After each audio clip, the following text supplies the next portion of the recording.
Bom, eu nem sei como começar isso. Bom, eu tentei começar a ler o livro em fevereiro, assim, só que eu fui procrastinando, assim, e deixando pra depois, até que eu só fui terminar de ler ele hoje de noite, dia 22 de julho. Ah, não que eu tenha lido ele de fevereiro até agora.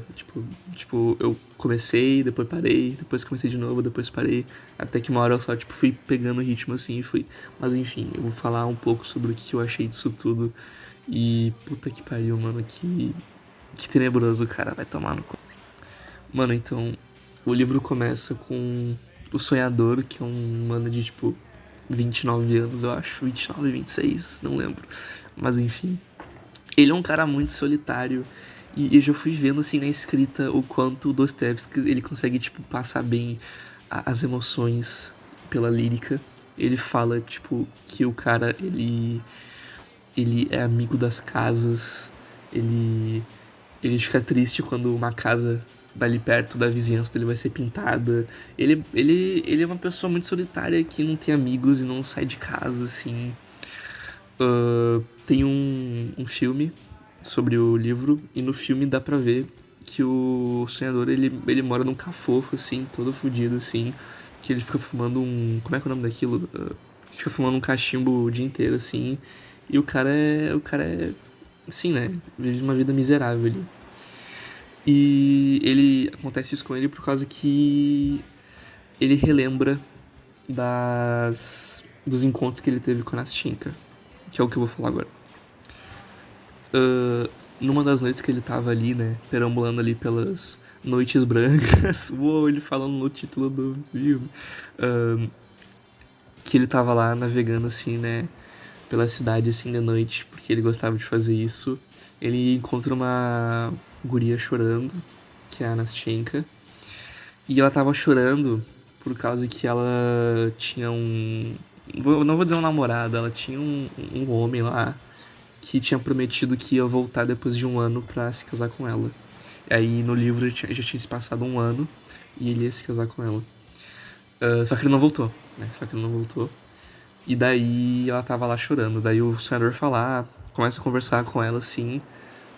E os dois eles começam a conversar. E conversa muito, cara. Conversa muito. É muitas linhas, cara. É um diálogo assim absurdo que assim. Foi até difícil pra mim de tentar ler, porque são muitas coisas, muitas emoções. E ali é difícil de tentar absorver tudo 100%. E daí. E daí o sonhador claramente começa a se apaixonar por ela por causa que, pô, o cara nunca viu, nunca sai de casa, nunca vê ninguém, daí é a primeira pessoa que, tipo, dá migalhas de atenção pra ele. Ele realmente, tipo, ele se apaixona assim, realmente.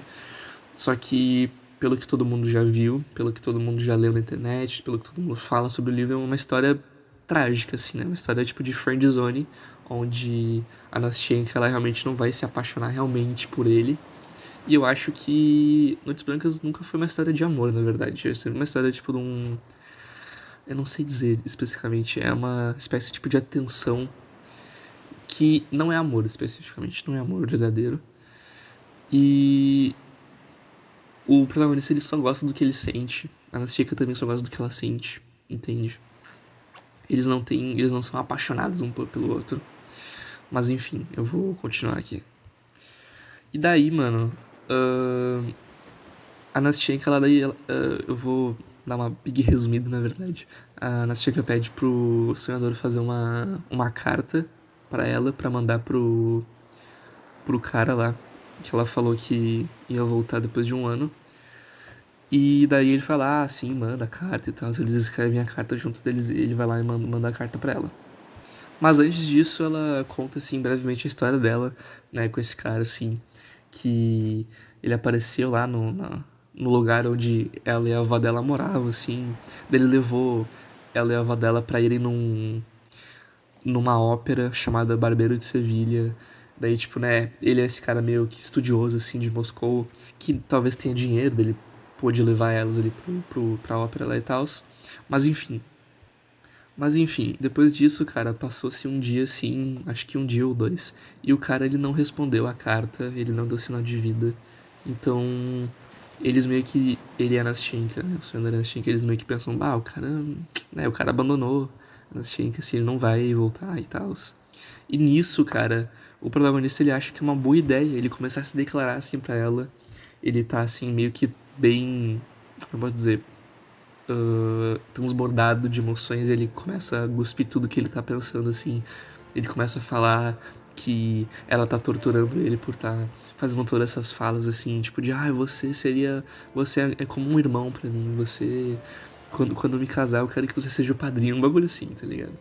E daí ele fala assim, ele se declara e tal, e para surpresa de todo mundo, ela realmente aceita, assim. Ela meio que aceita brevemente estar com ele e eles se apaixonarem e tal. Daí eles já começam a preparar um futuro juntos, assim, tipo, de falar, eu vou lá morar na tua casa, né, que eu vou lá comprar lá, alugar o mezanino e tal. E assim, né, depois que eles estão lá caminhando na rua e tal, falando sobre o futuro e tal, simplesmente passa do lado deles, assim, o cara, né, que na história eles meio que chamam de inquilino, mas é o cara que vai lá, o cara que simplesmente aparece do nada, que é o homem que a Nastchenka mencionou lá.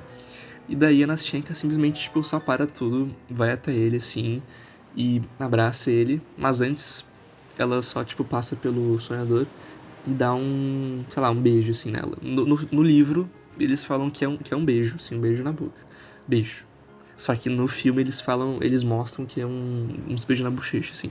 Mas enfim, não importa muito porque no final ela só vai embora com o cara e deixa o sonhador ali perplexo com o que ele acabou de ver, assim, vendo que tudo assim meio que acabou, né? Que ele tinha planejado com ela e tal. E daí ele fica lá, né, arrasado.